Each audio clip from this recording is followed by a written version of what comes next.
كو challenge كوجوين إيه سوماليلاند هريال أفرتم كلا دعان لكن واحد نقصه الرئيسين يا وحوي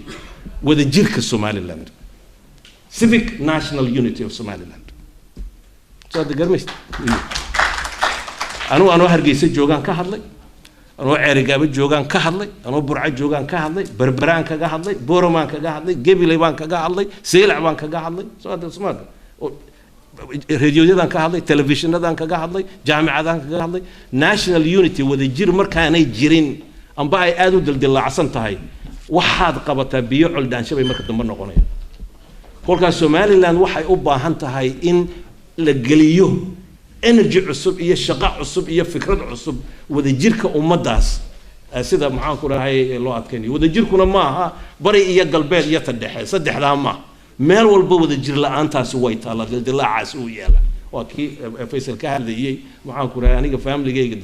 maxaan ku rahay Raisa Isaaq la yiraahdo dildilaaca dhexyaal they are my own family too so the garmis laga daayo odaygan la tirsanayay dadka kalena aanay jirin waxaas waa ceeb waa badownimada ugu weyn weey odayga la tirsanay and then they disappear dumarka my mother disappears kaanu ma yeero wax caynkaas saqajaanka caynkaas ma yeero waa badownimada marka wada jirkaana halka laga bilaabo waxa weeye laba amuurood baa u ah wada jirka in ay saldhigu noqoto so هذا قرميس واحد هيون سيدا بوا هذا الهيان أنا قم أعرق ودن كجوديهيسا يدي بدبا سبوا حدا الله ورد جيو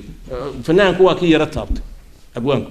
لكن ما جرت أجندهكم ما جرت والله إسكا يدور مرة يا عدتك هوا الجيران but there is no action on this هي analysis deeper so هذا قرميس أنا مركي وجوه رسي 2013 أنت جاي ودن كا وأنا أركي هرانا وأنا سأركي because I was studying this for 30 years وحنكويري or 18th May meel walba ranjigii baa marsan 18th May iyo calanka iyo ayaa ku qoran waxaan ku yiri maalintaas inay muqaddas tahay oo ay tahay maalin weyn oo important oo guulo weyn la keenay hawlo badan la qabtay no debate waa dhab way laakiin at the 18th May waa symbolka yani wax dadku ay u soo joogsanayaan intaan loo dhaadhicin wixii concrete ah wax qabashada yani wada jirka لكن 18th May هدير لقى دقة foundation كسوماليلاند ما هجين كرسم ميسانك ويجبي it can't هذا ما قال وحلا من نقطة 21st October هذا قرمث أي لا من نقطة والله قد جاي 21st October وين لقضي 26 June وين لقضي معاك وراي July 1st وين لقضي 21st October ما أنت تعيد هذا ليس مجرد 21st October so هذا قرمست كل كان وحن لا يهاي هدي وذا جيركي سوماليلاند سيدا باللو قليو والفنان كان كل رأسنا هاي وحاوي يصلي هو يني 26 جون هداني تاسو جيرين محل صنع قرني محل صنع دفك هي سوماليلاند مركز للشيء كيستنا يا واحد كورنيا ضد بدن باكورنيا و 26 جون der her by skeleton sorry 18th May der her by skeleton كل هذا يجوا celebration كاسة ما يستانته and if you get هذا وضده هذا مرتنا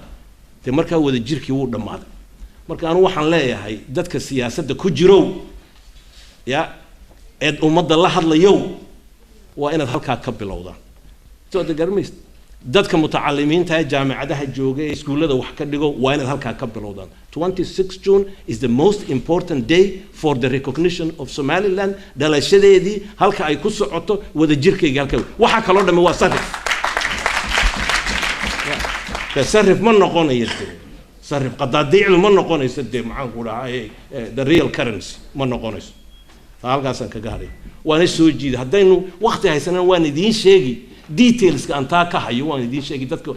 دتك الرادين يلي هو مقينين وحيكسر نقونيان أنت إنه هذا الوضع مرني جنيفا إنه كو وضع مرني سوماليلاند جوده هيجا إنه كو وضع مرني أمريكان جوده يس DC وحاجة كبلا بيسوي لكن أنا ما أركيو الجندر دبأ أو يلا أو أرنتا كشقيني يلا ما أنت ما أركيو فسواك هو symbolic things وإنه جعل عصبين الدحمر هذا الناس سوماليلاند وإنه ندبسكو عاشقنا سؤال تكرمش عاشق عصبي وحي أباهي هاي معاكم راح حسوس أيوب باهي سؤال تكرمش تمع عدام يلا بالله قشة سؤال تكرمش عبد الله سلطان تمعد the greatest Somali poet in the 20th century, which is true. And they regular no one kawadaka tima de guriga igu iman jiray almost every day. So the gamis de dhageysta maxaan tima cad dhageysta de magacaawna qaadanina dhageysta tima cad gabayadiisu waxay leeyihiin dhageysta oo faham. Haddii kale isagoo xabaashi ku jira ayuu halka idin ka soo inkaaraya because magaciisi ayaa si kale loo isticmaalaya. So the gamis taasina waa iga taas. Arinta kale ee soo celiska wadanka wada jirkiisa lagu soo celinayo waxa weeye kolba meesha ugu liidata $100 hadaad haysato meesha kuugu liidata waa inaad inteeda badan gelisaa. Weakest link waayo halka cadawgu uu ka soo galaya waxa weeye halka ugu liidata. Kolka halka ugu liidata waa inaad moostaa oo adkaysaa. Soo aad garmaysid anu waxaan ku xitaa madaxda wadanka war budgetka iyo wax meesha yar la yaalo waxba ma waa in yar weey. Soo damaad gal meesha maanta Somaliland scientifically Somaliland marka daristo meesha ugu liidata marka ay to socio economic conditions waa soul way meesha ugu liidata waayo dagaalada ka jira aad bay u kala yeedanta. Soo dagmay wax yarayno haysana inteeda badan waa in halka la galiyo iskuulada wadada biyaha dhakhtarka wax yar la haysta halka in oo dadka la tuso that this is their own government and this is their own country in la tuso. Soo dagmay oo in la oo meesha ugu liidata Europe Union cannot ku jirtaan tax kale Sweden la idin ka qaado yeah for the last 20 years waxay gashaa in badan waxay gashaa Spain iyo Portugal iyo maxaan ku ilaahay Greece wadamada faariga Ireland halkaas la galiya oo kor loo soo qaado way hadaan kuwa kor loo soo qaadin wada jirkiiba soo ururaya soo dhamaanaya in yar baa iskugu soo haraysa taana halkaan kaga hadlay. Arinta labaad ee Somaliland horta la waxa weeye dhaqaale daro faqriga dhulka yaala waad ka cawd bilaysanaysan waad wada ogtihiin hadaa tagtaan iyo hadeedan tagin intiina halka u joogto waxaan filayaa qof walba 20 qof baa ku hoosno ama maalin walba telefoon lagu soo diro lagu leeyahay waxa jirey soo dir ta lagu haya dhaqaale la'aan markay timaadana faqriguna oo batana waa la isnacaa aniga walaalkii iyo hooyaday iyo xaaskayga iyo caruurta waa la soo nacaya so aad garmays everybody runs away kolka dhaqaale sida loo dhisaya waa number 2 waxaana ugu horeeya job creation shaqo dhalinyaro in loo abuuro shalina waa laga hadlay arintaas taasina waa talabaad job creation economic viability Somaliland it's not an economically viable place yet so loo abuuray oo sheeka dhab ah la galo waa important waxa wadanka yaala waxa dibadda laga keeni karo sida la iskugu darayo investment kala gelinayo waxa ay ekaanaysa sida loo maamulayo waa hawlo badan weyn laakiin hadaan shaqal laga fikirin dhaqaale abuur Somaliland ma soconayso baabuur dhiiri galay weeye ma dhaqaaqayso. Arinta saddexaad ee Somaliland hortaala aniga sida ay leegtahay waxa weeye social development horumarka ya dhalinyarada iyo dadka horumarkooda labadaana waxa ugu horeeya caafimaad iyo waxbarasho